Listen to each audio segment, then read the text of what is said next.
The backstage pass he forgot to hide, the night the stage door remembered us. At 9:06 p.m., I reached into his coat for chapstick and pulled out a badge that knew too much.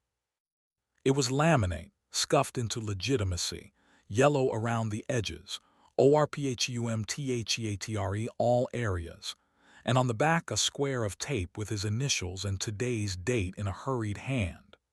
When I tilted it toward the kitchen light, the hologram winked, delicate and sure, the way a secret practices in the mirror before it volunteers. Rowan had left at 8 with the jacket that flatters him even when mirrors are Christians about it. "Wrap toast," he'd said, 2 words that make celebration sound like minutes. Then notes with Ari backstage. "Don't wait." Ari is the leading man with a mouth that knows what applause looks like from the inside. The cinnamon thing in the oven pretended to be a plan, sweetness as method, sugar as diplomacy. The apartment's light climbed the wall in clean squares and refused to narrate me.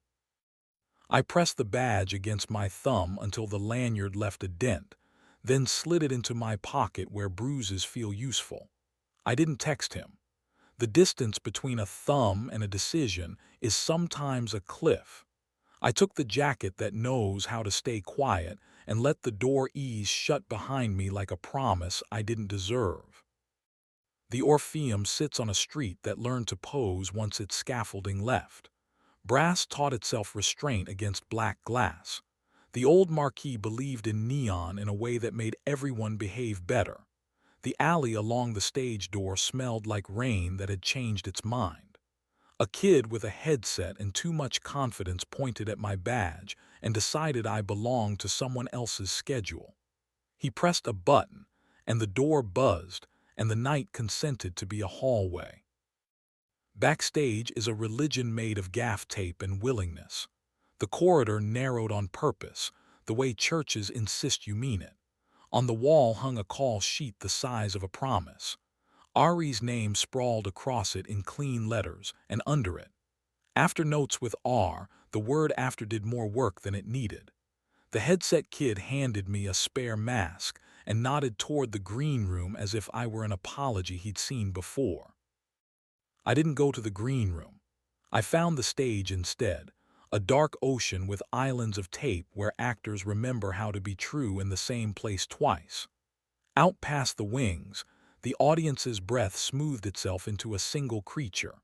The orchestra pit blinked with its tiny constellations. A light cue turned the proscenium into suggestion. On the far side, the door to the fly tower swallowed 2 silhouettes at once, their outlines touching not by accident but by geography. I followed their reflection into the stairwell, because jealousy makes men efficient.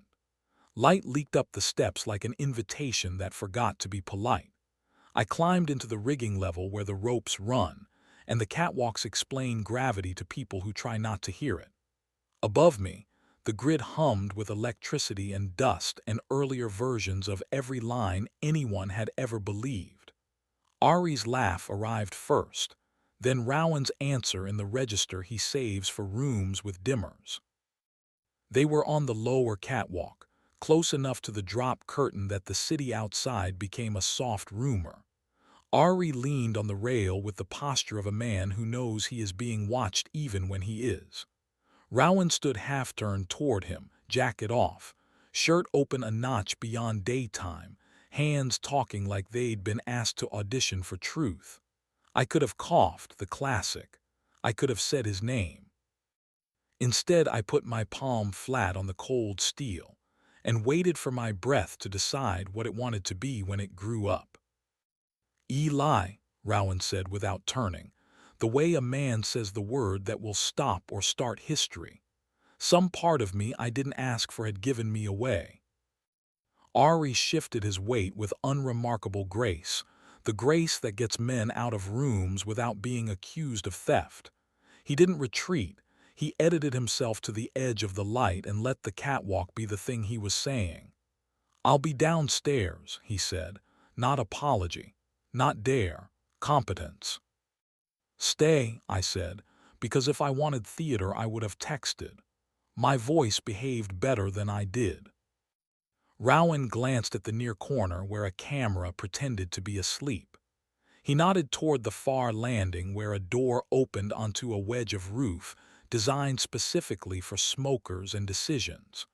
We crossed the little bridge together, three bodies doing the math of not touching. The roof kept its secrets in a square of air the color of late. Ductwork hummed like anxious crickets.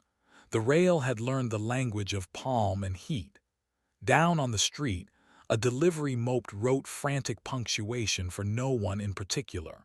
From inside, a muffled chord told the audience they were good and would be told so again. "I lied when I left," Rowan said. "He doesn't waste adjectives when he's decided to be correct." Rap happened. Everyone applied their best grammar to goodbye. I told myself I wanted 30 minutes where interesting didn't have to pass inspection. "Ari," I said, "because names are handles and I like my hands full when floors tilt." Rowan nodded. Ari looked at me with steady limitations, the way good frames look at art they're not allowed to keep. The air found the opening under my collar and decided it could stay. "Are you sleeping with him?" The question is a cliff. There isn't a scenic route. You count to one and make your mouth earn your name. "Not yet," Rowan said, clean, immediate. Then lower, the honesty that knows which muscle exactly will bruise. "I brought my mouth." Ari's eyelids did a small human thing, neither flinch nor triumph. He has taste. He didn't apologize or audition. He gave me the nod men give when they have chosen to be furniture on purpose and took one step into the shade that made him neither defense nor threat. "You like the kind of wanting that proves something kindness can't," I said. "I didn't make it cruel. Cruelty is the lazy cousin of precision. You treat intimacy like a sport and honesty like off-season training." "You like to coach," he said, mouth trying to pretend it didn't know how to be handsome. "Which is unfair and how we survived the dress rehearsal that was our 20s. "What do you want?" I asked. "Now, not the apology you tuned for daylight." He stepped the last inch between invention and decision. Heat traveled across the inch the way forgiveness can if it's given instructions nicely. He spoke so close I felt punctuation. "I want to go home with you," he said. "I want you to want me where our towels remember us and no one needs to pretend applause is love." Ari let out a breath that was not approval, oxygen navigating. The city below cleared its throat. I lifted my hand to the soft place at Rowan's wrist where men keep their apologies and felt his pulse write my name there without permission. His eyes closed like doors that expect hands. I used my mouth to steady his and then to coach it toward honesty. I kissed him. Not hunger first, relief. Relief is the kind of appetite you can walk across a bridge without anyone hatting you for it. He leaned into it like a debt that finally liked its math. My palm slid under his shirt to the heat at the small of his back where his body keeps its best arguments. He made the quiet sound he doesn't know how to perform on cue. The glass beyond us threw our outlines back thinner than truth, and I corrected the proportion with my mouth until the roof agreed that we were a fact. I stopped before the room could pretend to be a witness. He kept his forehead near mine like punctuation. Ari turned toward the door with the restraint of a professional who refuses to be a plot twist and vanished into the stairwell without rearranging our air.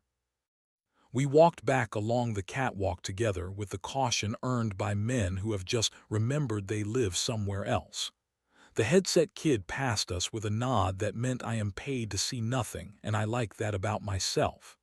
In the corridor, the costumes practiced being empty. In the alley, the stage door made the sound of a promise closing gently. In the cab, he didn't touch me. Not touching was not a sin, it was a savings account.